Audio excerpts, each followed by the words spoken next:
श्री स्वामी समर्थ. गोष्ट तिसरी. ठाकूरदास बुवा.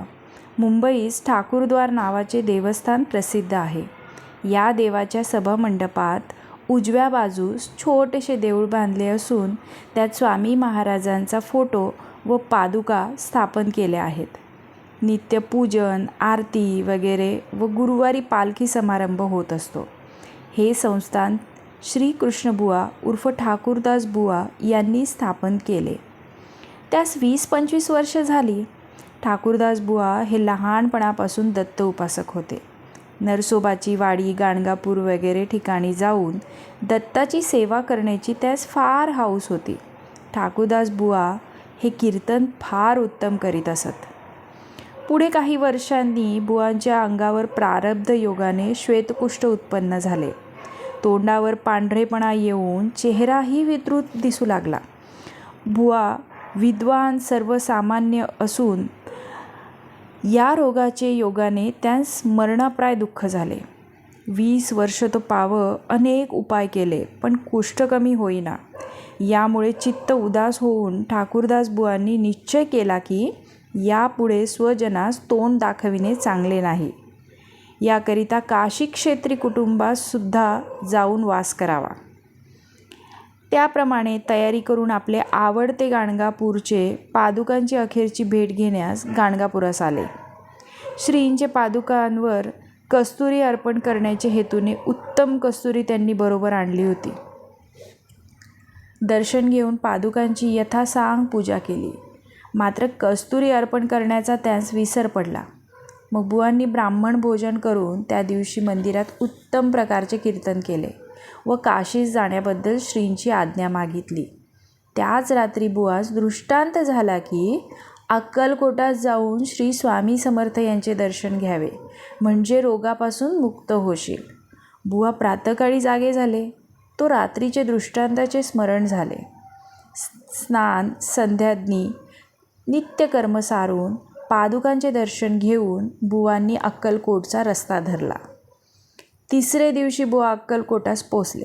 स्वामी महाराज कोठे आहेत त्याचा तपास करता बाहेरगावची एक वेश्या अक्कलकोटास येऊन राहिली होती.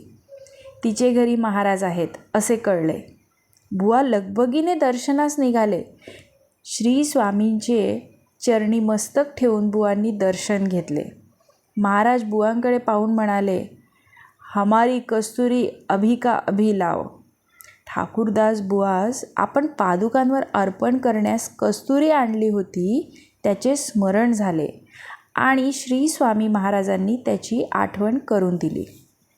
त्यावरून बुवांची महाराजांच्या अंतरसाक्षित्वाबद्दल खात्री झाली. लगेच बुवांनी बिराडी जाऊन कस्तुरीची पुडी आणून श्री स्वामींच्या हातात दिली.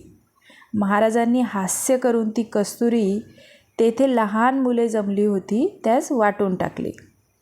श्री स्वामींची सेवा करीत श्री कृष्णबुवा काही दिवस तेथे राहिले. एके दिवशी बुवा दर्शनास आले असता महाराजांनी जवळच धुनी पेटली होती. तिच्यातील एक जळके लाकूड बुवांच्या अंगावर फेकले. सेवेकऱ्यांनी जय जयकार करून बुवास सांगितले की तुमचे कार्य झाले. ते काष्ठ नित्य उगाळून त्यात गाणगापूरचे भस्म मिश्रण करून त्याचा लेप कुष्ठावर बुवा नित्य करू लागले. याप्रमाणे काही दिवस गेल्यावर बुवांचे कुष्ठ नाहीसे झाले. त्यांचे कुटुंब सौ राधाबाई श्री समर्थांची एकनिष्ठ भावाने सेवा करीत असे. बुवास त्यावेळेस एक 7 वर्षाची कन्या मात्र होती. बाईने महाराजांस पुत्रप्राप्तीबद्दल प्रार्थना केली. महाराजांनी आपल्या डोकीतील टोपी काढून बाईच्या ओटीत फेकून दिली. बाईने महाप्रसाद समजून आनंदाने महाराजांस साष्टांग नमस्कार घातला. पुढे 12 महिन्यांचे आतच तिला पुत्र झाला. त्याचे नाव गुरुनाथ ठेवले. श्री स्वामी महाराजांचे आज्ञेप्रमाणे गुरुनाथाचा व्रतबंधही अक्कलकोटास श्री स्वामी सन्निध झाला. शके 1972 साली माघ मासात अक्कलकोटात शिवरात्रीचे दिवशी ठाकूरदास बुवा कीर्तन करीत असताना आपल्या डोकीचा भरजरी टोपी काढून गुरुनाथचे डोक्यात महाराजांनी घातली. पुढे ठाकूरदास बुवा श्री स्वामींचे पूर्ण भक्त झाले. त्या वर्षी गुरुप्रतिपदेच्या उत्सवात येऊन 4 दिवस अक्कलकोटास कीर्तन करून आनंद करीत असत. श्री स्वामी महाराजांच्या पादुका मुंबईस त्यांनी ठाकूरद्वारी स्थापन केल्या आहेत.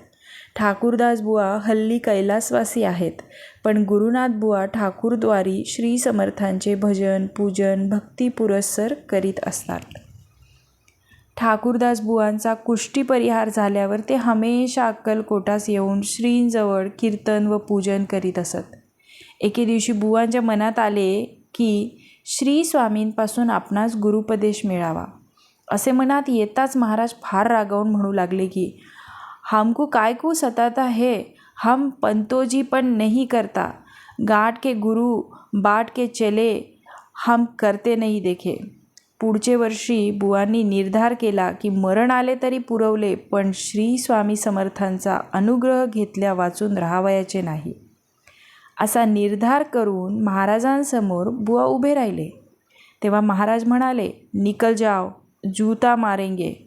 हे शब्द ऐकून बुवांच्या मनात भक्ती विजयातील रामानंद आणि कबीर यांच्या गोष्टीचे स्मरण झाले. हे बुवांचे मनात येताच महाराज म्हणाले, तेरा कबीर झक मारता है, हम कुछ परवा नहीं रखते. हे शब्द ऐकून महाराजांचे अंतसाक्षित्वाबद्दल बुवास परम आश्चर्य वाटले व महाराज केवळ दत्तमूर्ती आहेत असा निश्चय करून अखेरपर्यंत त्यांनी श्री स्वामी समर्थांची सेवा केली.